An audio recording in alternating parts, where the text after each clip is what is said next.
you want to learn calisthenics. You want to get fit, you want to get a little bit more strength. We'll be focusing on the upper body today. If you're looking for your six-pack or some chiseled legs, not the video for you. We'll be doing push and pull today, alright? But these are like the main basics. To be honest, calisthenics is not best. If you want to grow legs, go do some fucking squats. But there's still some good things you can do with calisthenics. If you don't have the budget to go to the gym, you'll be able to train your legs. You'll be able to be as big as you can just from home exercises. Or if you invest into a little sit-up, like these little gymnastic rings. This cost me less than 1 month of gym, alright? So, let's say you have no equipment, no budget, right? You live in the streets, thug life. Nah, I cut this up. Nah. Alright, so you want to get fit, but you know, gym is pricey, and fuck it, it's a scam anyways. You don't need the gym.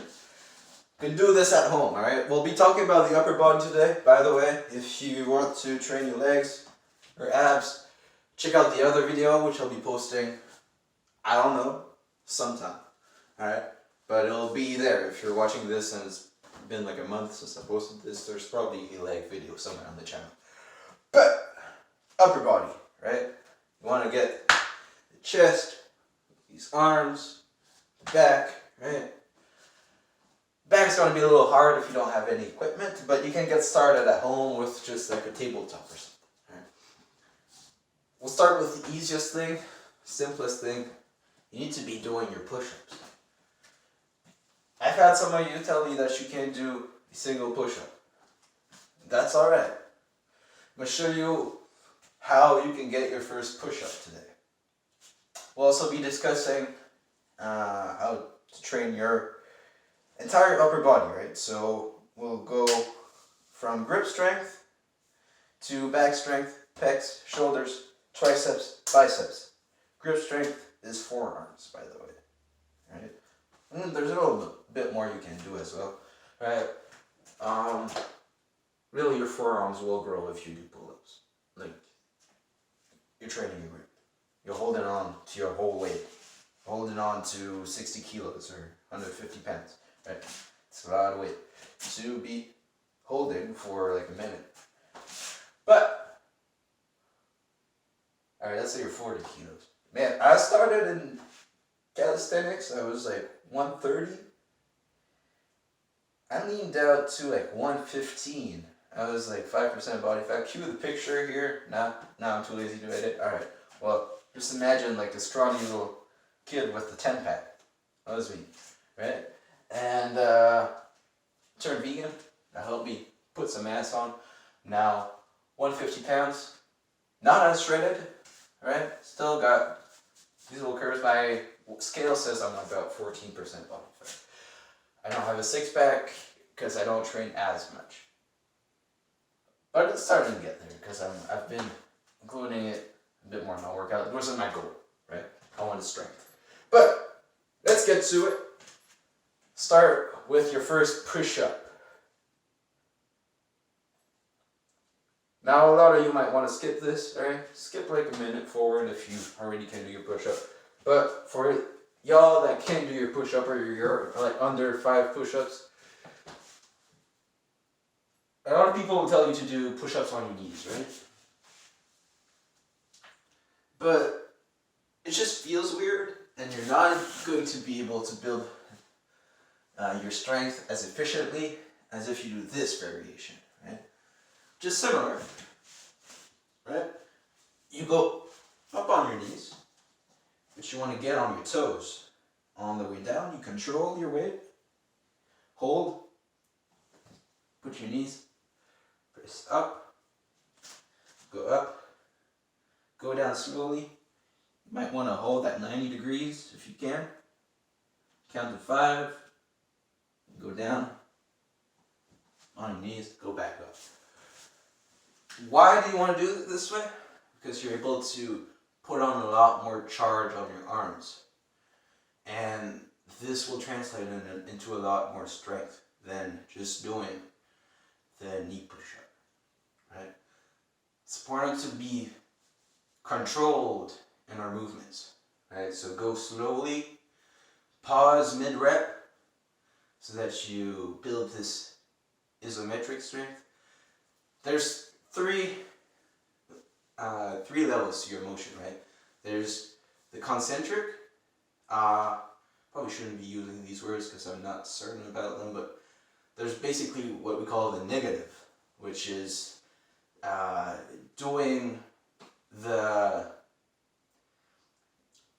part where you usually relax the muscles instead of contracting them. So, like in your push-up, there's like the positive, and then there's the negative. And then there's the isometric. The isometric is just the hold. So it can be here, can be here, can be down here. The isometric is when you're not moving. Where you're strongest is at the isometric. Then your strongest will be at the concentric or eccentric. Anyways, the negative, right? On the way down. And then your weakest is actually your positive, or your when you're pushing or pulling, depending on the exercise. When you're working against gravity. So you're able to load a lot more weight on concentrics and make a lot more gains on concentrics. Hopefully I get the word right. Alright? On concentric for this video will mean the negative, or the going down. Now, on to the exercises, right? So you're able to do about 10 push-ups. You want to, before you start looking into like some other variations or going to some harder things, you want to be up at like at least 5 reps. And to say that you're comfortable with an exercise, you should be up to like 10 reps, right? When it gets to the point where you can do like 20, 30 reps, you should definitely be looking for harder variations, because you're only going to be building endurance. You're not going to get more strength out of it. Alright, so that you want to play in that 5 to 10 rep range. This is where you'll make the most gains. Now, you've done the negative push-ups. You're up to maybe 12 push-ups and you're looking for something a little harder. I'm not going to jump you on some one-hand push-ups yet, although you could do the negative, right? So you could start, place your hand in the middle, right? And then do the negative. Use your other hand to bring it up. This could be an exercise, but it's not very efficient, right? It's a great way to do it, but not the best. Right, so here's a couple of variations to your push-ups. You want to be playing with your arm width, alright? So if you bring your arms closer, you'll notice you're not able to activate your chest as much, or the same parts that you're used to, which will make the exercise harder. You also want to be playing with the angle, right? So you'll notice, and you can do this to start with as well. If you can't do your full push-up, grab a chair, right? If you put it against the wall, it's going to be easier, because if you lean on it, it tends to slide, right? And then you can do your push-ups like this, which will target your lower chest a little more, and it'll be easier because there's less weight on your arms. You can also do the opposite. Put your feet up on the chair, and that way there's a lot more weight on your arms, and you're targeting the upper chest more. If you put your hands wide, you'll target the outside of your chest more. If you bring your hands closer, inner chest more. If you want to, let's say, work on your one-hand push-up, here's a good exercise you can do as well. So you bring your hands about twice your shoulder width, and you lower on, you keep one arm straight, lower on the other. Now this is a little bit more advanced. Once you're able to do like 10 push-ups, you should be able to start working with these though. Alright? Now, if you only do push-ups, you're going to end up with a big chest, internally rotated shoulders, big front delts, big triceps, no bicep, no lats. You're gonna be like this, right? Basically. So you want to train your back as well. Now, to get started, it might be a little bit harder to train your back because you have to do some pulling motions. What you can do is go underneath the table. Let me just double check, make sure that's in the frame here. Yeah, alright, let's just choop.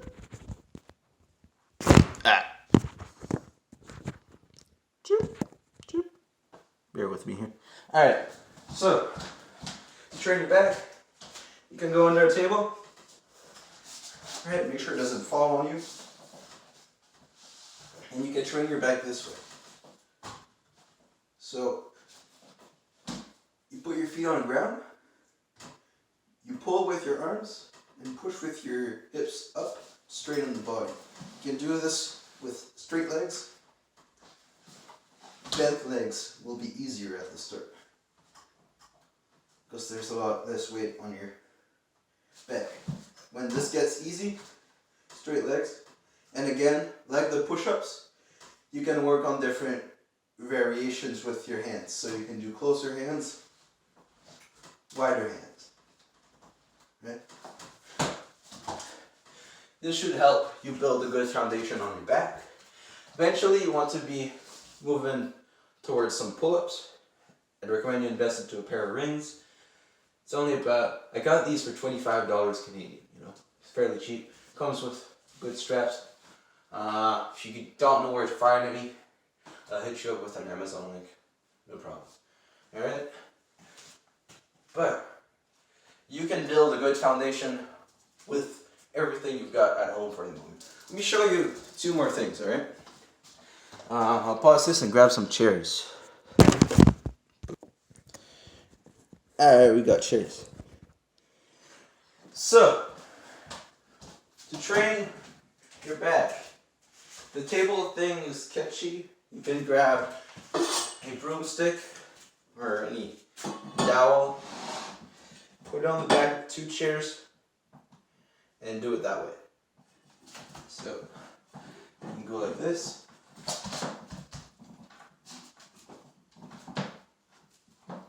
Right? Now, depending on your chair type, this might be a little sketchy as well. So, tabletop might be safer. But, there's another way you can do it. Haven't tried this yet, but I'm also guessing that you could do it just by grabbing the back of the chairs. Now, be careful that they don't fall on you. Right? But you could do it this way as well. Just be careful that they don't tip on you, you know? And then the last thing is that once you get good at push-ups, you'll want to start working on dips. Dips is like a standing push-up, like this. Grab, again, 2 chairs, go down and up. But these chairs are pretty fragile, I don't want to do too much with them. Alright, you can do this on a countertop. If your countertop goes into a corner, so another place you could do these. You just stand on the corner and do your presses there. Now, before you go, just want you to know that it's important to warm up. Very important to warm up, alright? I learned this the hard way, okay? So, no matter your level, whatever you're doing, always start with some light exercises. And one very good thing that you can do to warm up, it'll help loosen your body. You can do this every morning, and before your workouts, just shake the ball. Jump around and loosen everything. And loosen your spine, Shake your legs, shake your wrists, wave your arms, shake the body. This will help build fluidity as well as a muscular connection, so you're getting used to using your legs to move your arms, for example. Relaxing your arms, which will transfer well into martial arts later. And it's just like gets your energy flowing. So that's a great way to warm up.